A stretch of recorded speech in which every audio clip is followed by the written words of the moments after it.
जब ब्रह्मा जी नहीं थे, एक समय शनि की दृष्टि पड़ने से गणेश जी का सिर कट गया। भगवान शनि की दृष्टि पड़ने से और उस पर हाथी का सिर जोड़ दिया गया। और इस समय जो श्वेत वाराह कल्प चल रहा है, ये कल्प है, इसका नाम है श्री श्वेत वाराह कल्प। वाराह मतलब भगवान विष्णु ने वाराह अवतार लिया था, सुअर का अवतार लिया था, तो उनका एक नाम क्या पड़ा, वाराह। तो ये श्री श्वेत वाराह कल्प चल रहा है उनके नाम से। इसमें जो गणेश जी का जन्म हुआ था वह कथा नारद जी को ब्रह्मा जी सुना रहे हैं।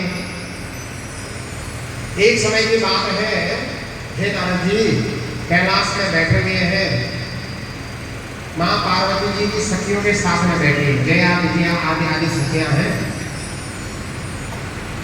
पार्वती जी की सखियों ने कहा पार्वती जी से कि भैया, बोले क्या, बोले एक काम करो, भगवान शंकर के जैसे प्रधान प्रधान गण है ना, जैसे नंदीश्वर आदि गण है, कीर्ति मुख नाम के गण है, चंड नाम के गण है, कुछ आप भी अपना पर्सनल सेक्रेटरी रखिए, आपका भी होना चाहिए।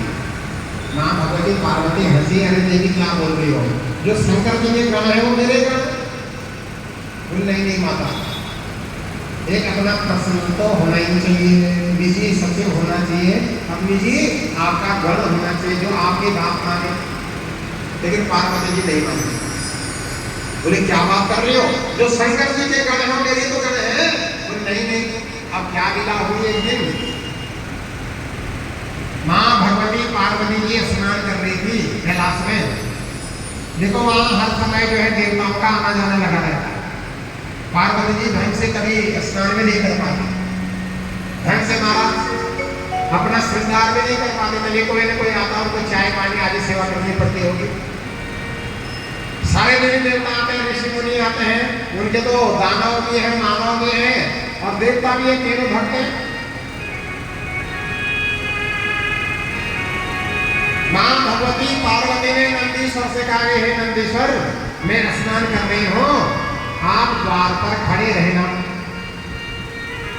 और जब तक मैं स्नान न कर लूं, मैं आपको आवाज न लगा लूं, तब तक किसी को भी अंदर मत आने देना। जी माता जी बिल्कुल सही है।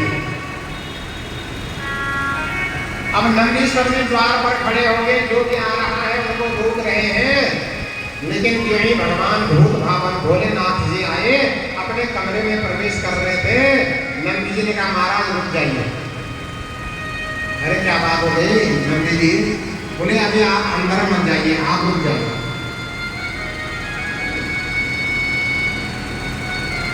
शंकर भगवान ने कहा भैया देखो, वो हमारी पत्नी है, कोई ऐसी गैरी थोड़ी है, हमको जाने में कोई संकोच थोड़ी है, आप किनारा हो जाओ। अब नंदी जी को मानने वाले भगवान के परम भक्त हैं, नंदी जी इधर उधर हो गए। शंकर भगवान ने जो प्रवेश किया, माँ भगवती की पार्वती ढंग से स्नान भी नहीं कर पाई थी। जैसे तैसे भगवान शंकर जी के आगे माँ पार्वती ने वस्त्र आदि पहने और शर्मा के चली गई। भगवान शंकर जी भी थोड़ा देर वहां बैठ करके और भगवान भूत भवन भी चले गए।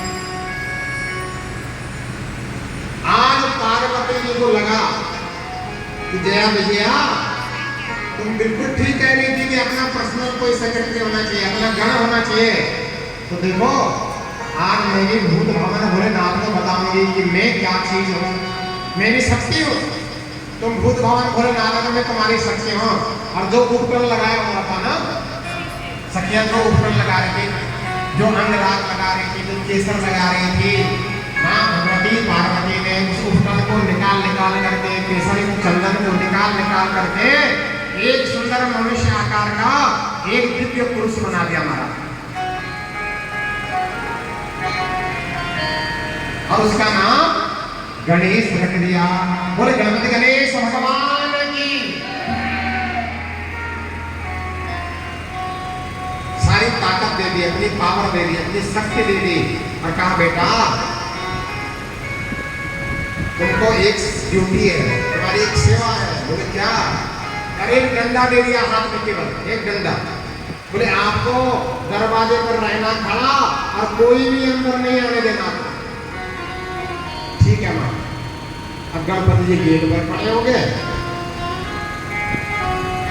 सर्वावय निर्दोषम सर्वावय सुंदरम विशालम सर्वसौभाग्यम महाबल पराक्रमम।